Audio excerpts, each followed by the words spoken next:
जय श्री राम। आपका बहुत बहुत स्वागत है।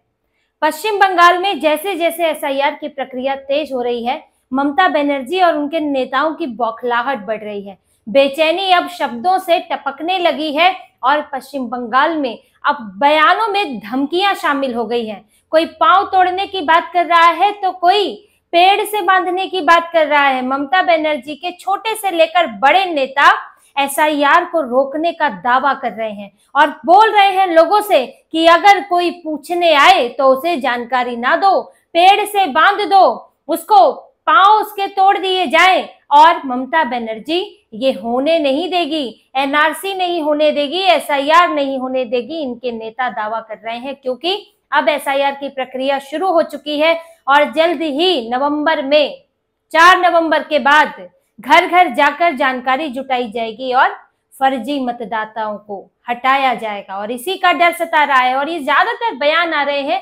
मुस्लिम बहुल इलाकों से, जहां पर एसआईआर की प्रक्रिया और अहम हो जाती है क्योंकि घुसपैठियों की संख्या वहां पर बढ़ जाती है। और वो घुसपैठिए जिन्हें सालों साल से मतदाता सूची में जगह दिलाई गई है, जिनके पास मात्र एक आधार कार्ड, एक राशन कार्ड होगा जो कि फर्जी तरीके से बना लिया गया और वो भारत में वोट देने के लायक हो गए और भारत की सरकार चुन रहे हैं।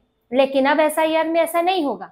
अब घुसपैठिए तो हटेंगे ही, साथ ही जो लोग मृत हैं और उनके नाम पर जिनसे वोट डलवाया जा रहा है, ऐसा नहीं है कि बांग्लादेशियों घुसपैठियों के सिर्फ वोटर आईडी में नाम डलवाया जाता है। काम तो ये भी होता है कि जो मृत हैं और नाम नहीं हटा या जो वहां मौजूद नहीं है, पलायन करके कहीं और है, काम कर रहे हैं कहीं और, उनके नाम पर भी आपको वोट डालने के लिए लोग चाहिए। हर कोई तो बुरके में आ नहीं सकता। तो अब फलाना के नाम पर फलाना व्यक्ति चला गया और उसका उसी नाम का आधार कार्ड बना दिया, तो इससे कैसे पकड़ा जाएगा? और ये सब खूब होता है। और इसी में ही अब समस्या ये होने वाली है कि एसआईआर में मृतकों के नाम हट जाएंगे, क्योंकि उनके सारे दस्तावेज आप कहाँ से लाएंगे, उनके साइन कहाँ से लाएंगे। और साथ ही जो लोगों ने पलायन किया होगा, भी यहाँ नहीं रह रहे हैं, उनके वोटर आईडी कहीं और के हैं, तो उनका नाम भी हट जाएगा। तो अब गड़बड़ियां कैसे होंगी, इसी की टेंशन है और इसी में ऐसे बयान आ रहे हैं। ममता बनर्जी पश्चिम बंगाल में 2 रणनीति से चल रही है। वो बहुत चालाकी कर रही हैं। एक तो एसआईआर का विरोध कर रही है, एनआरसी उसको नाम दिया है इन्होंने, किसी और ने एनआरसी नाम नहीं दिया था, सबसे पहले यहीं से आया था कि एनआरसी हो रहा है, यानी कि नेशनल रजिस्टर ऑफ सिटीजन। जो एनआरसी लाने की बात हो रही थी तो कहा कि ये तो एनआरसी हो रहा है और हम ये नहीं होने देंगे। एक तरफ ये विरोध कर रही है, एक तरफ इनके नेता बयान दे रहे हैं और दूसरी तरफ ममता बनर्जी धड़ाधड़ दस्तावेज बनवा कर वोटर लिस्ट में किसी भी तरह लोगों का नाम डलवाना चाहती है, जो कि उनको आगे चल के फायदा पहुंचा सकते हैं। ममता बनर्जी की पार्टी ये दोनों तरफ से काम कर रही है। एक तरफ अभिषेक बनर्जी का बयान देखिए, इसमें एसआईआर को लेकर उनकी भड़ास दिखती है। उन्होंने कहा है कि अगर बीजेपी के नेता, बीजेपी के लोग आपके पास माता पिता के डॉक्यूमेंट मांगने आए, दस्तावेज मांगने आए, तो उन्हें पेड़ से बांध दें, उन्हें खंबे से बांध दें और उनसे कहें कि पहले अपने माता पिता, दादा दादी के सर्टिफिकेट दिखाएं।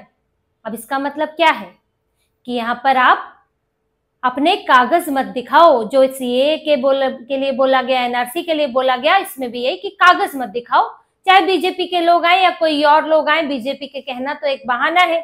अब होते तो एजेंट ही हैं, वो हर पार्टियों के एजेंट होते हैं और बूथ लेवल ऑफिसर भी होते हैं, वो चुनाव आयोग की तरफ से होते हैं। तो आपको मदद तो पार्टियों के एजेंट करते हैं क्योंकि वो उस इलाके में काम कर रहे होते हैं।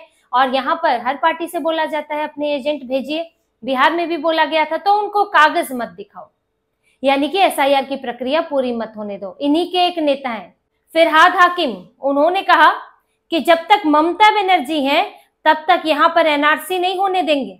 एनआरसी यानी कि एसआईआर, ये लोग एसआईआर को झूठ भ्रम फैलाकर एनआरसी ही बोल रहे हैं, तो यहाँ पर हम होने नहीं देंगे। बीजेपी के बाप में भी हिम्मत नहीं है कि वो यहाँ पर एनआरसी कर सके। और जो बीजेपी चुनाव आयोग का गठबंधन चल रहा है, हम उसके खिलाफ काम करेंगे और आने वालों के पांव तोड़ देंगे। अब ये इनकी जो पार्टी कहती है हम नियम कानूनों का पालन करते हैं, हिंसा की बात नहीं करते हैं, वहां पर पांव तोड़ने और पेड़ से बांधने की बातें चल रही है। क्योंकि आप रोक तो सकते नहीं हो, कानूनी तौर पर आप नहीं रोक सकते हो। बल्कि आपको सहयोग करना पड़ेगा। ममता बनर्जी को सरकार में वो हैं तो उन्हें अपने अधिकारी भी देने पड़ेंगे चुनाव आयोग को, और उन्हें बूथ लेवल एजेंट भी देने पड़ेंगे। तो रोक तो सकते नहीं हो, तो ये काम करो कि गालियां दो, हिंसा की बात करो, लोगों को भड़काओ और लोग इसको चुनावी मुद्दा बनाकर लोगों के बीच में ये भ्रम पैदा करो कि देखो तुम्हारा नाम वोटिंग लिस्ट से हटाना चाहते हैं और हम आपको बचाएंगे। जब तक मैं यहाँ पर सत्ता में हूं मैं आपको बचाऊंगी। किन्हें बचाऊंगी? जिनके लिए वोटर लिस्ट में नाम डलवाना मुश्किल है, जिनके लिए नागरिकता साबित करना मुश्किल है, मैं आपको बचाऊंगी। ये बातें बोली जाती हैं। दूसरा, ये क्या कर रही हैं? अब अगर आप एसआईआर के खिलाफ हो, आपके नेता कह रहे हैं दस्तावेज नहीं दिखाएंगे, तो आप क्यों धड़ाधड़ दस्तावेज बनवा रही हैं? क्यों आवास प्रमाण पत्र के लिए लाइन लगी हुई और आपने अतिरिक्त अधिकारी लगवाए हुए हैं? ममता बनर्जी ने मुस्लिम बहुल इलाकों में खास तौर से इस बात को सुनिश्चित करने के लिए टीएमसी की पार्टी के कार्यकर्ताओं नेताओं को बोला गया है कि वहां पर लोगों के दस्तावेज बने जल्दी से जल्दी। नाम अगर गलत है तो नाम ठीक किया जाए। एक रिपोर्ट तो ये थी कि जहां एक दिन में 50-60 आवेदन आते थे नाम ठीक कराने के आवास प्रमाण पत्र के, 500-600 आ रहे हैं। और उसमें ममता बनर्जी ने एक अलग ही व्यवस्था कर दी है। उनकी सरकार में ये अलग व्यवस्था हो गई है कि कुछ लोगों को इसी काम में लगा दिया गया है ताकि वो जल्दी से जल्दी इसका निपटारा कर सके, ताकि एसआईआर से पहले कागज इकट्ठे हो जाएं कि किसी तरह वोटर लिस्ट में नाम आ जाए।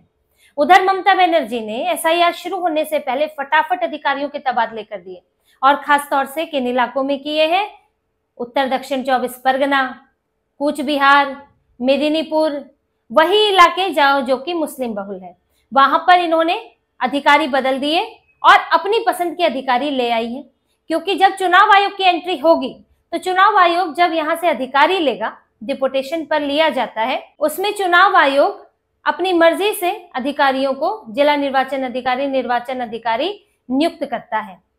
और जिसका कहीं पर 3 साल पूरे हो गए होते हैं तो उसे वहां पर नियुक्त नहीं किया जाता, उसे कहीं और भेज दिया जाता है। अब ममता बनर्जी ने क्या किया कि डीएम, एसडीएम ये सब बदल दिए, आईएएस अधिकारी बदल दिए, और अब जो लोग वहां पर हैं उन्हें 1 साल भी नहीं हुआ होगा, वो नए नए आए होंगे तैनाती पर, तो चुनाव आयोग उनको नहीं बदलेगा, बदल भी नहीं सकता है, आधार नहीं रहेगा।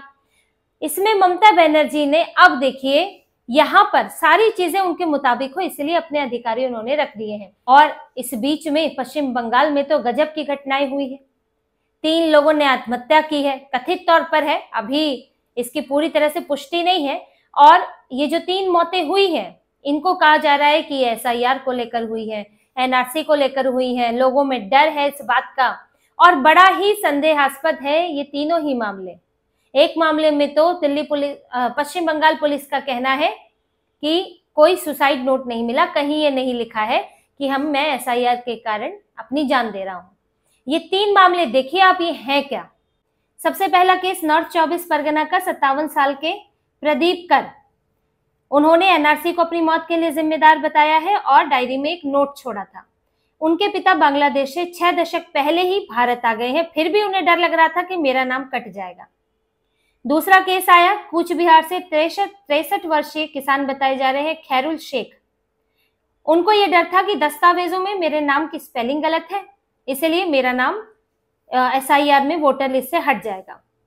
तीसरे 95 वर्षीय बुजुर्ग हैं जो कि पश्चिमी मेदिनीपुर से हैं और इलम बाजार में रहते हैं। इनका नाम है क्षितिज मजूमदार।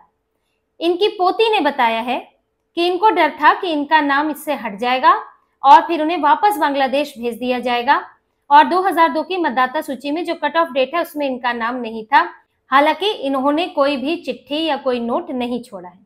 अब इन मामलों में देखिए 2 तो हिंदू है, प्रदीप कर और क्षितिज मजूमदार, और बीजेपी ने यही सवाल उठाया है कि ये दोनों तो हिंदू हैं और दशकों पहले इनका परिवार आ गया, अगर इनका नाम हट भी जाता है तो इन्हें सीए से मिल जाता बहुत आसानी से, यहाँ की नागरिकता मिल जाती, तो इनके सामने डर किस बात का था जो इन्होंने आत्महत्या की। इसलिए इसमें शंकाएं पैदा होती है कि आप वाकई ये एनआरसी सीए से जुड़ा हुआ है, एसआईआर से जुड़ा हुआ है या एनआरसी से जुड़ा हुआ है, इसकी जांच होनी चाहिए, ठीक से होनी चाहिए। और इसमें एक ये भी देखिए जो कि क्षितिज मजूमदार है, उनका कोई चिट्ठी नहीं मिली है, सिर्फ उनकी पोती कह रही है कि उन्हें डर लग रहा था कि वो उन्हें बांग्लादेश न भेज दिया जाए। अब देखिए कोई भी व्यक्ति समय से पहले क्यों आत्महत्या करेगा? जिस चीज का उसे डर लग रहा है कम से कम वो उसका इंतजार तो करेगा। अगर किसी को डर लग रहा है कि मुझे बांग्लादेश भेज देंगे, वोटर लिस्ट में नाम नहीं आएगा, तो कम से कम वो ये तो देखेगा कि वोटर लिस्ट तो आने दूं, फाइनल लिस्ट तो आ जाए। आदमी अपनी हर कोशिश करने के बाद जो है वो असफल होने के बाद ही निराश होता है, हताश होता है। लेकिन यहाँ तो कोशिश ही नहीं की गई, एसआईआर ही शुरू नहीं हुई। जब उनके पास कोई रास्ता नहीं बचता, वोटर लिस्ट आ जाती, वोटर लिस्ट में नाम नहीं होता, सुधार की मांग करते, उसके बाद भी नाम नहीं होता, और फिर उन्हें पुलिस पकड़कर बांग्लादेश ले जाने वाली होती, तब वो ये कदम उठा सकते थे कि अब अंतिम रास्ता मेरे पास यही है। लेकिन अभी तो कुछ हुआ ही नहीं, बहुत अजीब लगता है। इसके मुकाबले आप देखिए बिहार में वोटर लिस्ट आ गई नई वाली, पहले ड्राफ्ट आया तब भी किसी ने आत्महत्या नहीं की, ड्राफ्ट के बाद वोटर लिस्ट आ गई जो फाइनल थी, उसके बाद नहीं किसी ने आत्महत्या की, 65 लाख नाम कट गए, उनमें से किसी ने आत्महत्या नहीं की। तो ये पश्चिम बंगाल में ऐसा क्या है कि एसआईआर की प्रक्रिया शुरू होने से पहले ही आत्महत्याएं हो जा रही हैं। तो ये बहुत शंका पैदा करने वाला है कि जिस बिहार में सबसे ज्यादा हंगामा हुआ एसआईआर को लेकर, मामला कोर्ट तक पहुंचा, सड़क बंद कर दी, वोट चोरी के आरोप लगे, यात्राएं निकल गई, वहां तो ये सब हुआ नहीं है। और जहां पर सरकार इसमें सहयोग कर रही है, मजबूरी वश ही सही, लेकिन वहां पर ऐसे हादसे हो रहे हैं। तो इसकी जांच तो होनी ही चाहिए और इस पर सवाल उठ रहे हैं। भाजपा का तो ये तक कहना है कि टीएमसी नेताओं के दबाव में ये सब किया जा रहा है, और इसको ताकि ये मुद्दा बन सके और लोगों के बीच ये भावना जा सके कि बीजेपी कुछ गड़बड़ कर रही है एसआईआर के जरिए। देखिए, ममता बनर्जी के पास रास्ता क्या बचा है?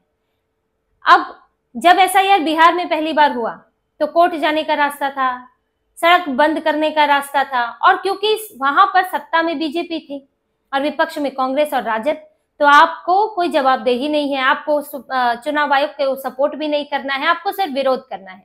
और इन्होंने सुप्रीम कोर्ट जाकर आगे के सारे रास्ते भी बंद कर दिए, क्योंकि सुप्रीम कोर्ट ने एसआईआर को सही ठहराया और आधार कार्ड को भारतीय नागरिकता की पहचान, भारतीय नागरिकता का सबूत मानने से इनकार कर दिया। अब ममता बनर्जी बंध चुकी हैं, आप सरकार में हैं, आपको अधिकारी देने ही होंगे चुनाव आयोग को, प्रक्रिया पूरी करानी ही होगी, तो आप विरोध कैसे करेंगे? अपनी ही सरकार के खिलाफ थोड़ी विरोध करेंगे, मैं सरकार में हूं, मैं चुनाव आयोग को सपोर्ट नहीं करती, फिर तो मामला कोर्ट में जाएगा। आपकी संवैधानिक जिम्मेदारी है पूरी करना इस प्रक्रिया को। जब चुनाव आयोग के पास ये अधिकार है कि एसआईआर करा सकता है, और एसआईआर इससे पहले कई बार हुई है, तो ममता बनर्जी इनकार नहीं कर सकती, सुप्रीम कोर्ट जा नहीं सकती। तो फिर हवा खड़ा करो, हवा ही खड़ा कर रही है कि लोगों को भड़काओ, लोगों में डर बैठाओ और डर की खेती करके अपने लिए वोट पाओ। तो इसी तरह की और खबरें और विश्लेषण आपके लिए लाते रहेंगे। हमसे जुड़े रहिए, सब्सक्राइब कीजिए, कमेंट कीजिए। बहुत बहुत धन्यवाद। जय श्री राम।